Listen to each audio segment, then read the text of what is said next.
I've learned to take my time, assess the cases, and spend a long time listening to what the patient wants, and then also polishing. Yeah. A lot of it is in the polish, making it look super shiny. What have I learned? I've learned so much. I think it's not, the teaching, it just wasn't too complex, there were easy steps to follow, and I just think you could take it into any practice and use any material. That was good.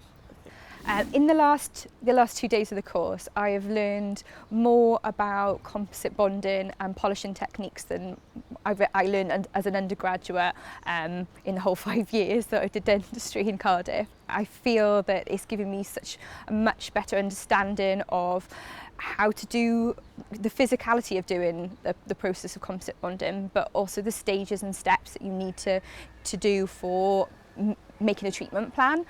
So it's, it's a wonderful hands-on course, but also there's the side to it where you are going to do the treatment planning, which is very important. You can't just stick a composite on and hope for the best, and that was gone into in detail, and I enjoyed that. The treatment planning side of things, is making sure that you can understand the way when composite bonding isn't going to be the correct treatment option, and I think that's really important. You expect to go on a course to be taught how to do something, but also when not to do that process.